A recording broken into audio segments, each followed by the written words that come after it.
This is the London Fintech Podcast, brought to you by your host, Mike Ballerman, bridging the worlds of suits and t-shirts, of finance and technology, bringing you insights, stories, and inspiration from the golden age of opportunity and innovation happening in London right now.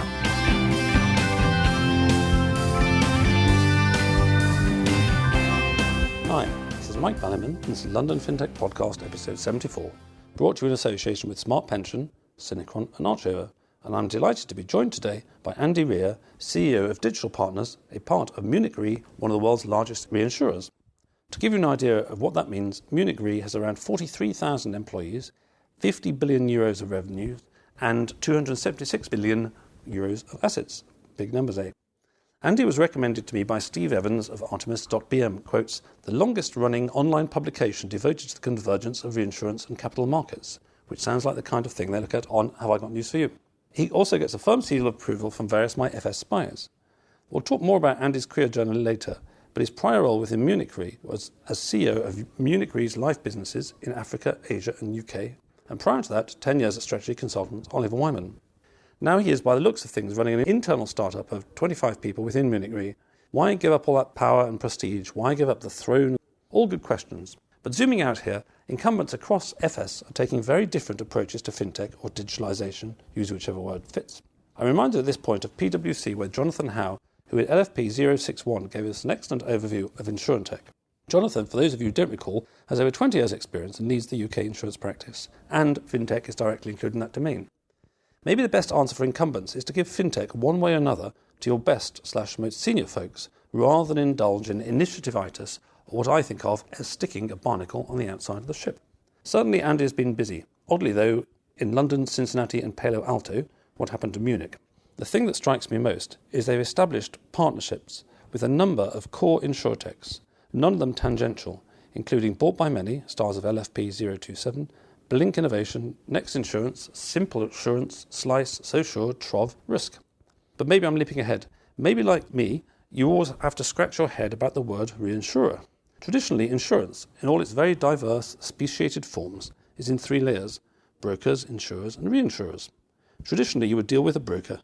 They would get the policy from an insurer, for example, Aviva, who had on the show in LFP048. Insurers, in turn, would reinsure themselves with aptly named reinsurers. Quite why reinsurers don't have re-reinsurers is something I've never quite understood. I mean, I know all this stuff about adequate capital buffers, but allegedly banking had those too, but has had to use the populace as its ultimate re-reinsurer, as it were. Anyway, back to the stack. Brokers, insurance, reinsurers. Maybe that's changing. Daily Fintech ran an article in February called Reinsurance as a Service. Would this change the game? The example they gave was Munich Re, so who better to guide us through the insurance world's traditional, current and future? Plenty to talk about, so let's get on with the show. Hi Andy, thanks for joining me today. Thanks for the invitation, Mike. So let's start with the globe. As clearly you were in charge of a large part of the globe in the past, and now you've got Cincinnati and such places in your portfolio, but not Munich. So how do all these places in the world relate to you? So I guess I've always been one of these people who just travels around. I live my life on a plane. So despite now having offices in London and two places in the US, I still live with my family in Edinburgh. It's not as bad as in my last job. My last job included Australia, and I made 19 trips to Australia over 3 years. Oh. I can tell you that's very far away. So Cincinnati's not too bad.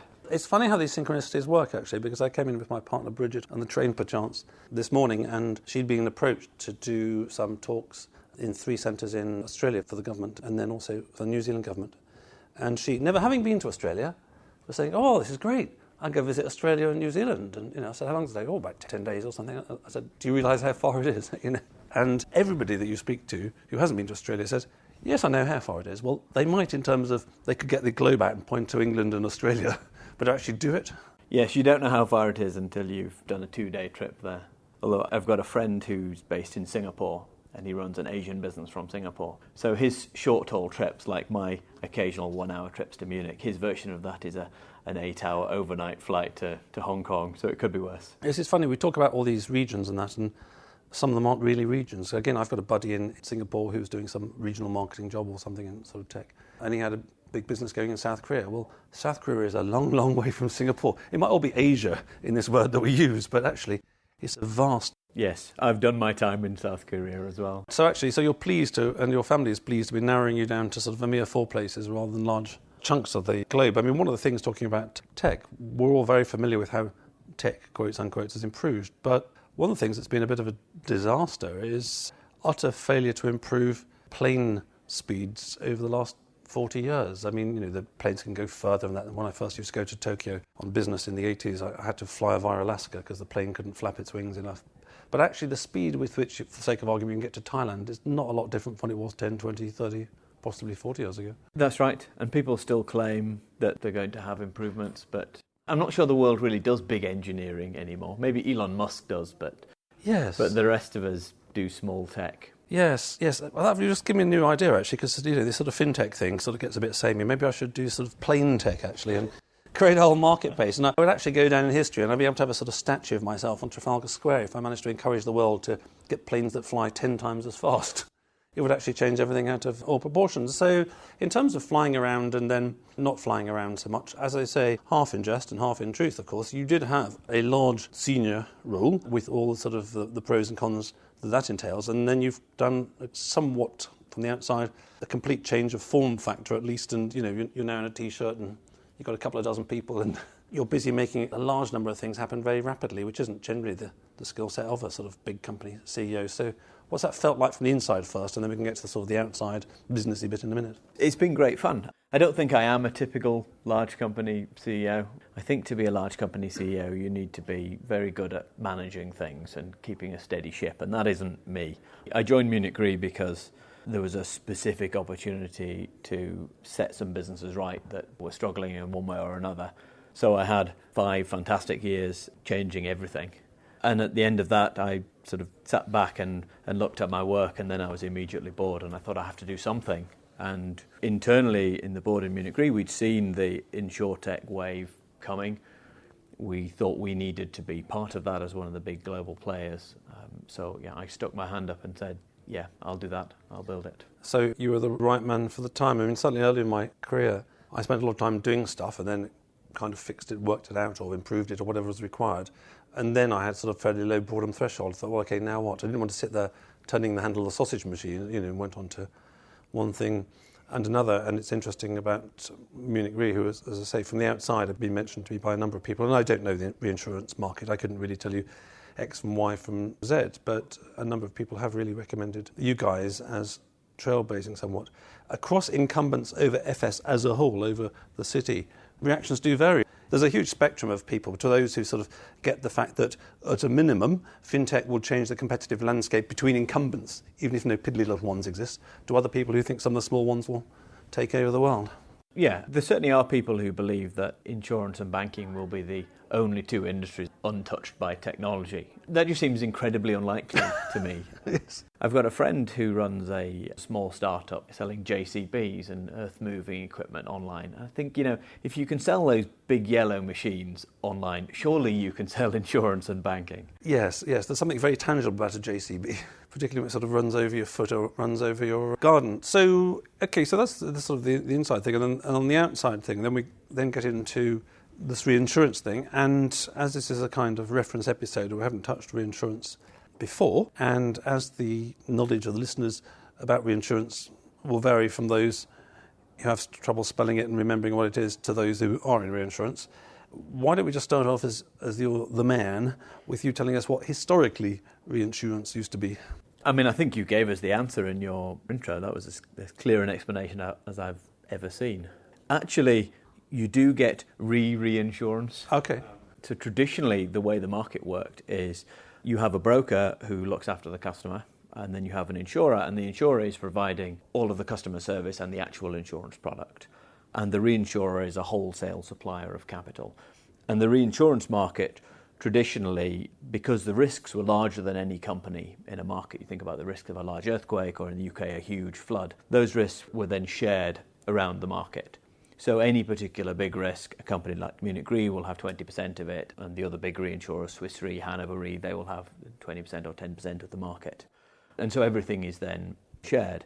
What happens over time is that the insurers get big, and the reinsurers do too, but some of our insurance clients are just as big as we are. And the bigger they get, the more they use capital as commodity, and the more they are struggling with brokers who are also getting big and brokers' own customers. And in any value chain, generally, the value resides as close to the customer as you can get is where you find value. So reinsurers find themselves a little bit on the end of the chain. But then what starts to pop up is the so-called MGA model. It's a Lloyd's of London term for managing general agents. The MGAs have been around for a long time, but we now see this growing as a model. And an MGA is a managing general agent. So what's that to somebody who's never heard of management general or agents? So essentially, if you think of what a straightforward broker is doing, a broker is selling insurance to a customer.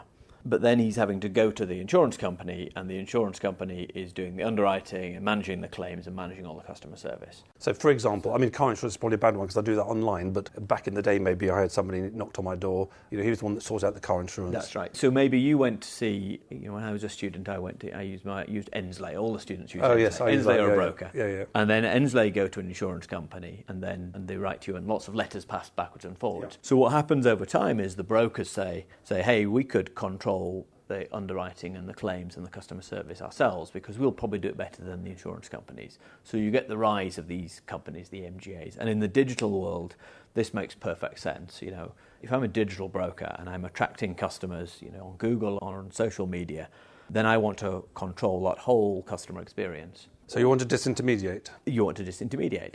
Or re-intermediate via I'm just thinking about car insurance. I didn't have time this year, so I rolled it over them, and they were squeezing my balls a little bit more. And eventually, when I have time and they squeeze too much, I'll go back to a price comparison site and I'll just choose another one, and the cycle will happen again. Right, but if you're an InsureTech and you are trying to build a really new customer experience, then you want to control as much of the customer experience as you can, and you want to control the customer data, and you want to own the customer. So you are trying to denude the insurer of their role as customer manager, and you don't want to use the insurance company's technology because you've built newer technology yourselves. So we look at this as a reinsurer and we think, well, there's an opportunity here if the MGA model allows the InsureTech to own their own user experience, then the model of the whole market has sort of changed from broker, insurer, reinsurer to distribution technology capacity. So we thought, we are capacity, so we provide ultimately the capital that allows you to do insurance. We can provide some of the technology. The InsureTech can provide some of the technology, and they can own the customer. And then we've got a model which works between the two players. And it's interesting because, I like this phrase, reinsurance as a service, as often with internet articles that or probably podcasts. Half the secret is coming up with a catchy phrase at the top, which then sticks in people's minds, because historically, and when I was talking to Stephen Mendel on the podcast a couple of years ago, bought by many, historically I'd taken the view, and he'd certainly had it 2 years ago, I haven't caught up with him recently, so I don't know what his view is now, which is that one reason for the asymmetry between banking fintech, as it were, and insurance fintech is that if you're doing something, like Zopa did, you invent peer-to-peer lending or something, it's obviously something completely different, and you carry on for at least a decade or so before the regulators start noticing. And that's fine. So you can, go and do your banking e-product. You can do some deposits and lending, basically, without anybody worrying. But in insurance, the problem has always been that I go off and do a startup, and I say, I'm a very sexy InsureTech. And a couple of months later, some insurance regulator comes along and says, no, you're not an InsureTech, Sonny. You're an insurance company because you're doing insurance because the net is so much more cast. And if we're doing insurance, you need a million customers to average the risk, and you need $1 billion capital and all that kind of stuff. And therefore, you couldn't really see InsureTechs growing in the same ways they have in banking. But the interesting thing to me was that this whole idea of reinsurance as a service is, well, actually, yes, you can. If for the sake of argument, and you can explain why this is probably utterly wrong metaphor, if for the sake of argument I just need electricity from a wall, I don't have to produce my electricity, I'll plug it in. But I can do loads of things with electricity, from computers to music to lights and all that kind of stuff. So if there's something I can plug into in the wall, then maybe that is lowering the barrier. Maybe it's making it easier for InsureTechs to do more diverse, sexy things. So I think that's exactly right. I don't claim to know much about banking fintech. Don't worry, I don't either. So, but I don't know if you've seen that infographic from CB Insight, and they've taken a page of Wells Fargo, the world's biggest bank. They've taken a page from their investor presentation, and it shows the outline of Wells Fargo's business and all the areas they're involved in. And they've overlaid on that a bunch of startups who are basically picking pieces out of Wells Fargo. And none of these startups are actually banks. None of them have banking licenses. So I think if you're Wells Fargo, you must feel like you have ants crawling all over you and just nipping at you. InsureTech, we don't think works that way. If you set yourself up and you say, hey, I'm just going to sell UK household insurance, that's going to be my game, I'm going to do that from front to back, well, then you need everything. You need the product, you need the underwriting, you need the claims, you need the paper, you need the capital. If you set yourself up and say, so let's not do that horizontal model, let's do a vertical model, I'm just going to be the guy that's an expert at dealing with the first part of claims, and I can do those simply. It doesn't matter how fantastic your technology and your business is, if you don't have somebody feeding you claims, then you have no customers. So either way, if you're an InsureTech, you need to integrate with the insurance industry, or you need to replicate an insurer as a whole. And there are some people trying that, but that feels like a big ask and an expensive ask to me. Good luck being an InsureTech who wants to take on Munich Re and displace them in 20 years' time, because it's not easy. So as a reinsurer, then, how do you think about InsureTech? I mean, taking this MGA stuff and your comments here, I mean, what are the sort of key things are you seeing from the reinsurance angle? So I like your analogy of the plug in the wall. We think it ought to be possible for an insurance company like Munich Re to be effectively the socket from which you can get your insurance capacity. So we look at InsureTechs, and they bring three things that we can't bring ourselves. Firstly, they bring the expertise into how to engage and interact and find customers. So, for example, like Bought by Many, who the listeners may know. For example, so Bought by Many, what they do on Facebook, I sit in wonder as Stephen explains it to me. This is stuff that we just don't have these kind of skills.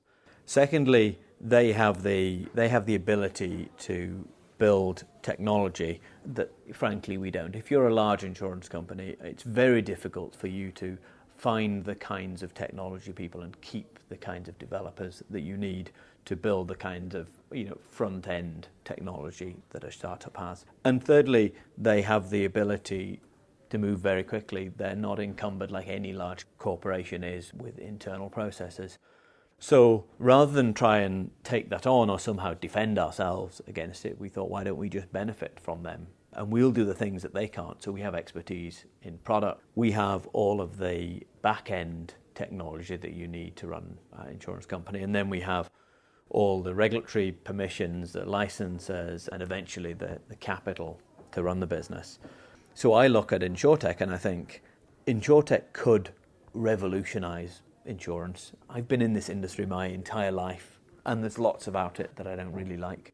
I don't really like the fact that in a market like the UK, most people buy their business from an aggregator and they buy entirely on price. Yes. We had that conversation, I think maybe it was with Jonathan Howe actually, that, let's take Amazon as an example. When you look at a book on Amazon or anything else on Amazon, you've got kind of quantity and quality. You've got how much it costs.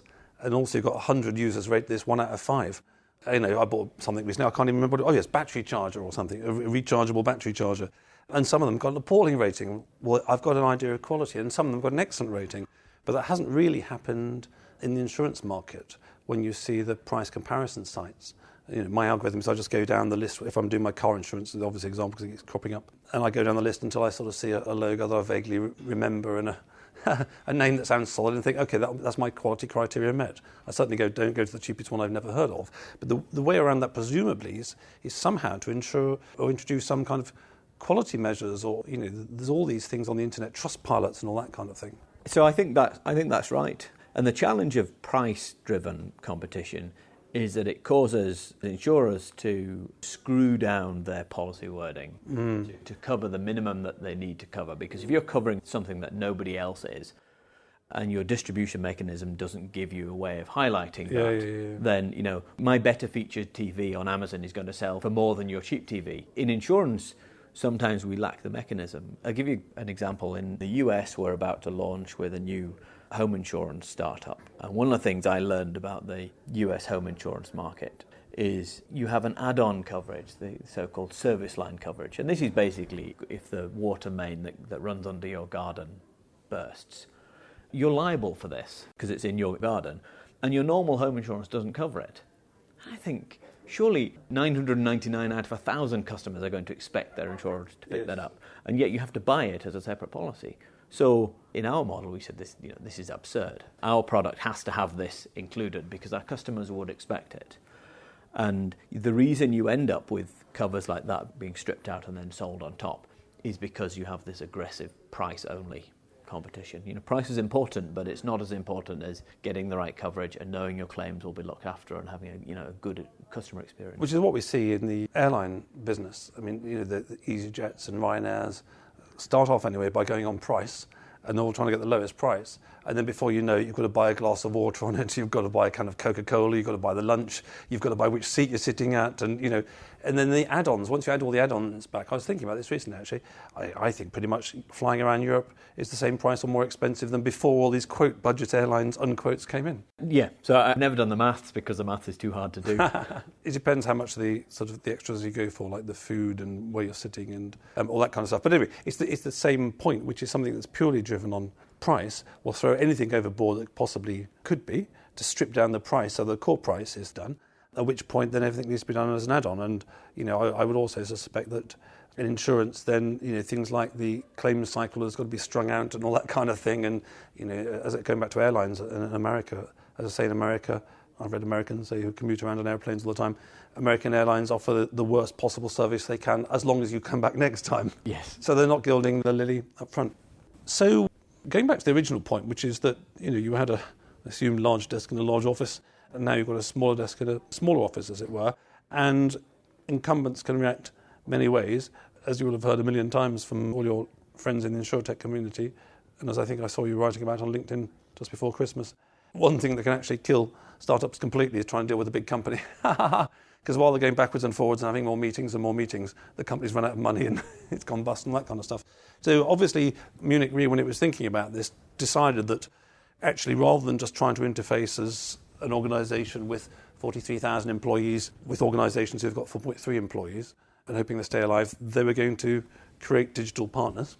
Are you some kind of interface? Are you on one hand you've got the sort of big cone, on the other hand you've got small cones, or a square and a circle, and you're trying to sort of put them together? Or? So we're very much a standalone business inside Munich Re. So everything that we need to control to make the partnership with the InsureTechs work, we do control. So, we have the authority to write on different Munich Re balance sheets in different places in the world, so we can offer global capacity. We manage our own technology, we make our own underwriting decisions. Munich Re has got incredible experience in pretty much everywhere in the world on pretty much any kind of insurance in the world. So what we try to do is make use of that experience, but if you like, we do it offline. So we're thinking about some new lines of business at the moment that we've currently stayed away from. We're trying to understand the capabilities of Munich Re and where it might be worth playing. And when we feel like we know where we're going, then we'll engage with the InsureTech community so that we can then move much more quickly. We're not trying to pass them through to the traditional insurance organisation. Right. Well, it seems a very powerful model. I'm surprised more people don't execute it. You do actually, you're being modest in this because you do actually need somebody who's, as it were, bicultural, who can relate to the sort of batch processing, longer-term nature of talking to some business in a large organisation, but at the same time can move at the pace that startups need to move on the other side in terms of getting to a yes or no fairly quickly.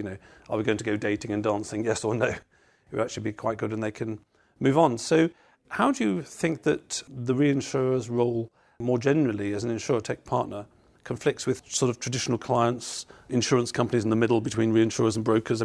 Are you sort of stealing everybody's lunch, or are you sort of increasing the slice of the pie, so mixing all the metaphors at the same time? Partly I think the InsureTechs are competing for the same customers as insurers, but partly not. So in many of our partnerships, what we're seeing is customers who have never bought insurance before. Fundamentally, though, I think the MGA model is very different. So a traditional insurance company setup, they're focused on building their brand, building distribution, and owning customers. We're not focused on any of those things. So we don't really have a brand. We certainly don't invest in it. We have, our regulators will say we have customers because we're an insurance company, but we don't see those people as our customers. We see them as our InsureTech's customers, our partners' customers.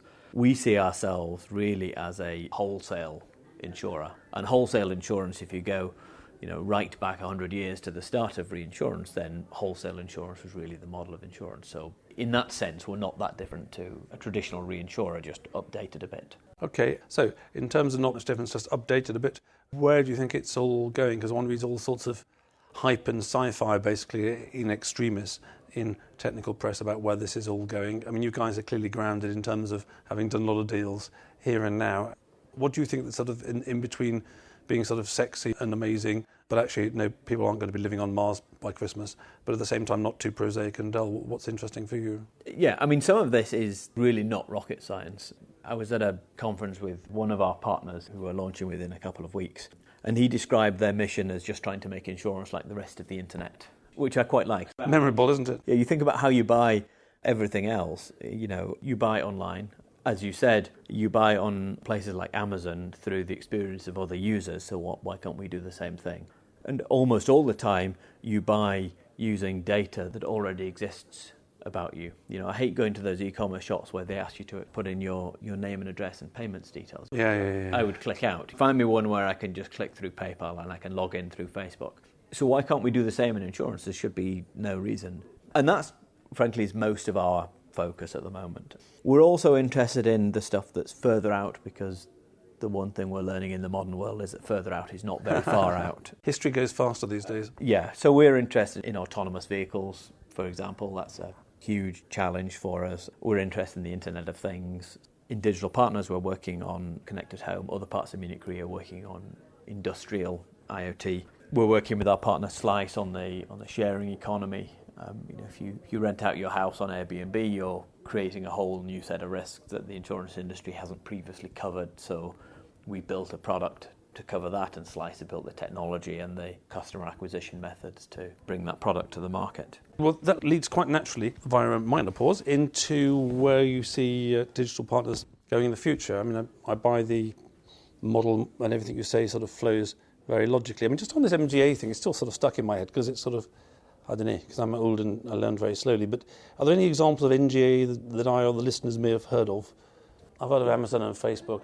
So, yeah, generally you wouldn't have heard of the MGAs unless you were doing some specialised kind of insurance. You know, if you're into pleasure boats, you know, then you'll have probably heard of Watkins, for example. Well, that's a good example for those people that are in these sort of different markets. I mean, getting back to my brand partners, but Angus Dent, the CEO of Archer, in his spare time is chairman of Aston Martin Owners Racing Club. And I assume that when you take your Aston Martin for a spin around the track racing against other people, you want to insure it beforehand. And I assume that's a very specialist market, because otherwise it'd be quite expensive to ring up Aviva for the sake of argument. It is an MGA that has most of that market. I can't remember what they're called. Oh, right. Well, anyway, that's an example that sort of leads on. Okay, so anyway, I've now got something that sticks in my mind.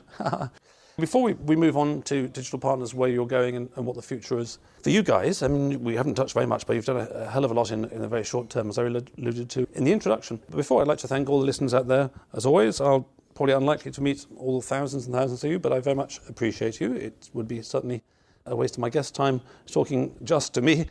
It's nice to have some intelligent people listening as well. I'd also like to thank my brand partners for the podcast, Archover, smart, simple and transparent P2P business lending. Loans up to £3 million for SMEs, delivering up to 7% secured and insured returns to lenders. Smart Pension, who are fast, secure and free. Check out their UK work-based pensions at autoenrolment.co.uk. Synchron, digital, business consulting and technology services for top-tier FS. From start-up to 7,000 people, 18 countries and $400 million of revenue.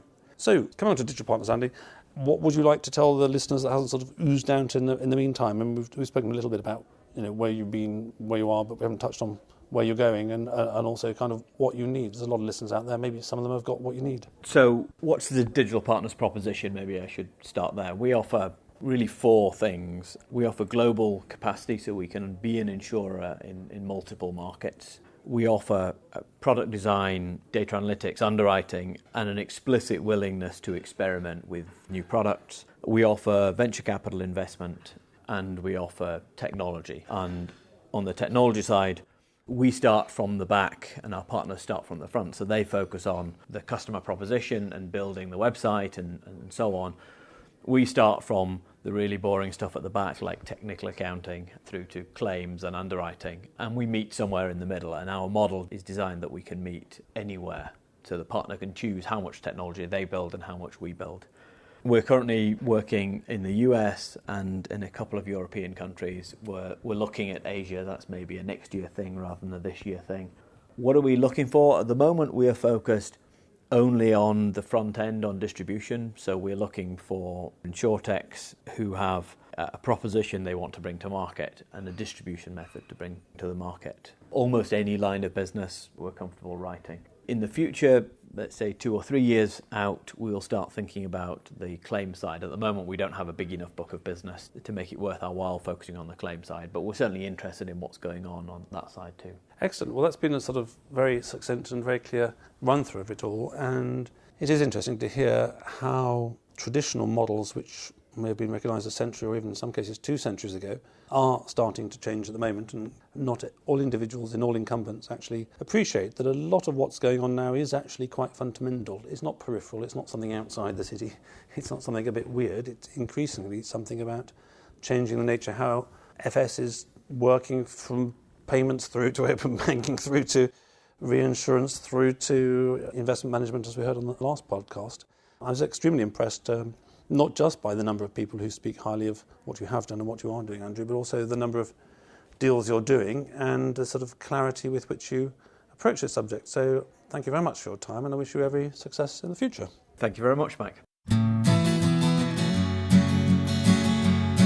Thanks for listening.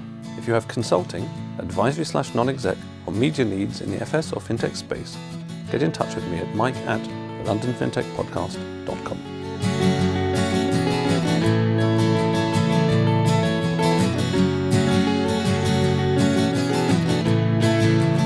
We could sit in a bender all day, watching the firelight dance, watching the firelight dance.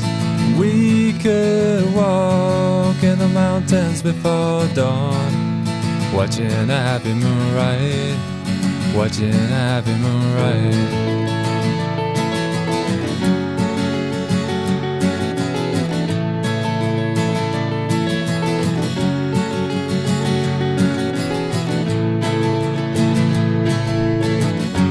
Come away from the city, with the tarmac so dead and the people so sad. Come away from the city, with the faces so grey, with the pain of the everyday.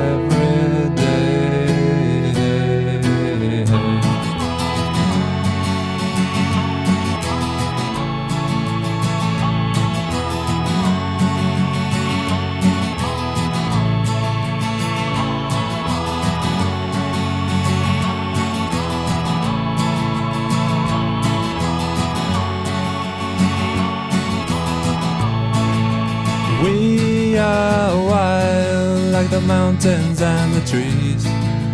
Can you see what I mean? Can you see what I mean? We fit in between the earth and the sky. Kiss the city goodbye, wave the city goodbye, wave the city goodbye. The city goodbye. Watch the firelight dance with me. Watch the firelight dance with me. Watch the firelight dance with me. Watch the firelight dance with me. Watch the firelight dance with me.